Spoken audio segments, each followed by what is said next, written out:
Assalamualaikum warahmatullahi wabarakatuh. Bismillah walhamdulillah. Salatan wa salaman ala rasulillah wa ala alihi wa sahbihi wa mawalah. Nawaitu ta'aluma wa ta'lim wa tuzakkira wa tazkir wa naf'a wal intifa'a wal ifadata wal istifadah wal hassa ala tamasuki bi kitabillahi wa sunnati rasulih wa du'a ilal huda wa dalalata alal khair wa sawabihi wa kurbihi, amin ya rabbal alamin.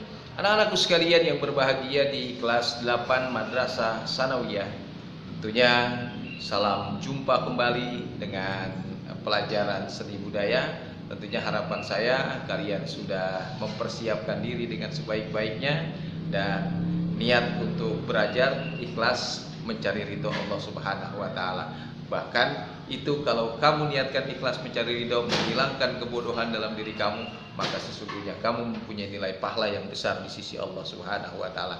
Anak-anakku sekalian yang berbahagia, tentunya pada pertemuan ini kita lanjutkan di halaman 21. Itu ada subjudul unsur-unsur dalam lagu. Ya, kemarin kita sudah bahas, bahkan sebagian dari kamu sudah mengirimkan jawaban-jawaban, mengirimkan tugas-tugas. Saya ucapkan terima kasih kepada kalian semua yang sudah melaksanakan tugasnya dengan sebaik-baiknya. Tentunya kasih jempol buat kamu, semangat ya. Yang belum semangat, ayolah kita bersemangat. Apalagi yang kita lakukan dalam hidup ini, tugas kita adalah sebagai pelajar, maka belajarlah dengan sebaik-baiknya. Nah, unsur-unsur dalam lagu secara umum, anak-anakku sekalian yang berbahagia, unsur musik itu terdiri atas pertama bunyi, yang kedua melodi, yang ketiga harmoni, kemudian ada tekstur musik, bentuk musik, dan style. Style itu gaya musik, itu unsur-unsur dalam musik.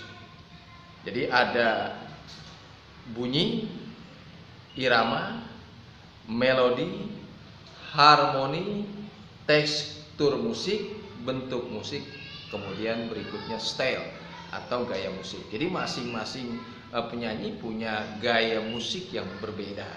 Seperti kamu juga dengan saya pasti punya selera musik yang berbeda ya. Dan itu adalah bagian sesuatu yang alamiah dalam kehidupan, tetapi kita coba itu merupakan bagian dari pembelajaran kita. Nah, unsur bunyi perlu kita ketahui bersama meliputi dari intonasi, dinamik, kemudian warna nada. Di dalam unsur-unsur musik daerah ini memiliki perbedaan antara daerah yang satu dengan yang lain. Tentunya pasti warna musik satu daerah dengan daerah lain punya warna musik yang berbeda sesuai dengan daerahnya masing-masing. Nah, di dalam unsur musik daerah itu memiliki perbedaan, namun ada unsur pokok yang hampir sama di setiap daerah. Jadi ada unsur pokok yang sama di setiap daerah. Apa? Yaitu punya nada. Kemudian yang kedua punya melodi. Dan yang ketiga ritme.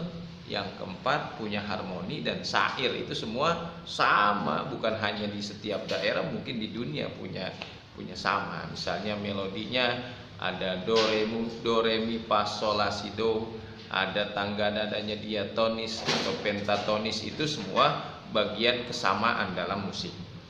Nah, kita pelajari sekarang ada yang disebut dengan nada. Apa itu nada? Secara umum nada dipahami sebagai tinggi rendahnya bunyi dalam musik. Jadi sekali lagi yang disebut nada itu kita pahami sebagai tinggi rendahnya dalam musik. Dari mulai do re mi fa sol la si do, tingkat naik do re mi fa sol la si do si la so fa mi re do. Nah, itu tinggi rendahnya bunyi dalam musik. Ada juga yang menyebut tangga nada atau laras. Ya, jadi nada itu disebut juga tangga nada atau laras. Nada merupakan unsur musik yang utama. Jadi unsur musik yang utama itu ada nada. Kalau tidak ada nada, maka tidak menjadi sebuah sesuatu seni yang indah gitu ya, maka nada dalam musik menjadi sesuatu yang paling utama. Karena itu kedudukan nada mempunyai kedudukan yang begitu vital dalam musik, karena mengandung arti juga mengolah vokal. Nah, jadi kalau kalian ingin bermusik yang bagus ya cobalah memahami, mendalami nada itu sendiri.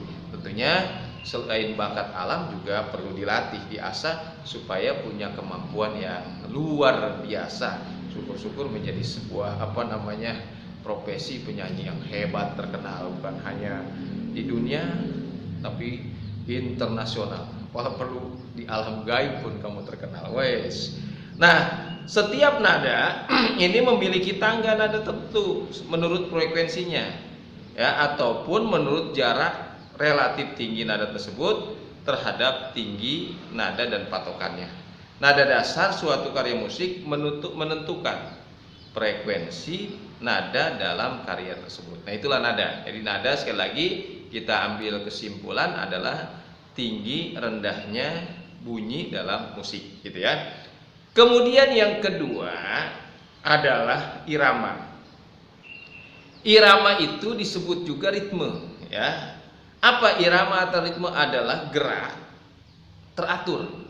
Jadi gerak teratur karena munculnya aksen secara tetap. Keindahan irama lebih terasa karena ada jalinan perbedaan nilai dari satuan-satuan bunyi, ya. Ritme dapat dirasakan dengan mendengarkan lagu secara berulang-ulang. Kita dengerin lagu berulang-ulang, oh iramanya seperti itu. Maka kemudian setelah 2, 3, 4 kali kita mencoba mengikuti irama tersebut, nah tanpa terasa tangan menghentakkan, kaki menghentakkan, kita merasa berada dalam lagu itu. Nah, itulah irama, ya. Jadi irama itu sekali lagi keindahan itu adalah satuan-satuan bunyi yang indah, ya. Yang ketiga ada yang namanya dinamik. Dinamik adalah keras lembut lagu dan perubahannya. Jadi dinamik itu adalah keras lembut lagu dalam perubahannya. Biasanya dalam notasi tanda dinamik menjadi 3. Misalnya ada tanda dinamik lembut, biasanya berkodekan P, piano, itu artinya lembut.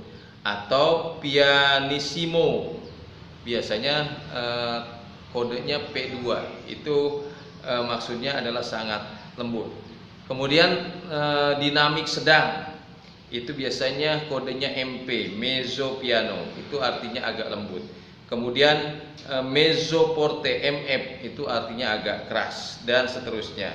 Untuk tanda dinamo keras misalnya itu kodenya F, forte artinya keras, atau fortissimo artinya sangat keras. Nah, itu kode-kode dalam penulisan nada mengenai tanda dinamik. Jadi dinamik itu adalah gerak dinamik itu adalah keras lembutnya lagu, ya, keras lembutnya lagu. Yang keempat ada yang disebut dengan tempo. Bukan nama majalah, tempo dalam istilah musik. Tempo adalah cepat lambatnya sebuah lagu. Jadi sekali lagi, tempo itu adalah cepat lambatnya sebuah lagu. Ukuran menentukan tempo adalah beat. Nah, beat yaitu ketukan dasar yang menunjukkan banyaknya ketukan dalam 1 menit. Misalnya sebuah lagu memiliki beat MM70, artinya dalam 1 menit terdapat 70 ketukan. Dalam 1 ketukan dinyatakan dengan notasi 1/4 gitu. Tanda tempo dibagi menjadi beberapa bagian. Pertama ada tempo lambat, kedua tempo sedang, dan ketiga tempo cepat dan perubahannya. Nah, tanda tempo itu ada largo istilahnya, ada adagio, ada grave, ada lento. Nah, itu silahkan baca di buku. Tempo sedang ada andante, andantino, moderato, allegro, moderato, dan itu ada di buku, silakan. Tanda tempo cepat allegro, allegretto, presto, vivace, ya, dan seterusnya. Nah, itu tanda-tanda tempo yang menunjukkan cepat lambatnya sebuah lagu. Jadi sekali lagi unsur-unsur musik kesimpulannya ada 3. Pertama ada nada, kedua ada irama, yang ketiga ada dinamik, dan keempat adalah tempo dan pengertian-pengertian lainnya. Harapan saya tentunya silakan diperdalami kembali. Syukur-syukur kamu yang berminat dengan musik, sehingga bermusik bukan hanya sekedar kesenangan, tapi memiliki wawasan tentang bermusik yang bagus. Nah, untuk tugas kali ini silakan dikerjakan halaman 22. Di situ ada 5 soal, dikerjakan di kertas lembar, ditulis soalnya dan jawabannya. Seperti biasa dikumpulkan di awal bulan. Nah, pertanyaannya apa yang dimaksud dengan lagu daerah? Kemudian yang kedua, apa saja karakter lagu daerah? Ketiga, mengapa lagu daerah kurang diminati oleh anak-anak muda? Nah, itu dijawab dengan esainya. Yang 4, tangga nada apa yang sering digunakan untuk lagu-lagu daerah? Jawab. Dan 5, berilah contoh termasuk tanda tempo yang sedang. Beri contoh. Wah, Pak Alpu, tidak ada jawabannya di buku. Cari ya, sekarang zaman canggih. Silakan kamu cari dengan upaya sendiri. Tentunya harapan saya bisa menjawab soal-soal ini dengan sebaik-baiknya. Terima kasih atas segala perhatian. Selamat belajar, tetap semangat, jaga imun dan iman kita. Wabillahi taufiq wal hidayah. Wassalamualaikum warahmatullahi wabarakatuh.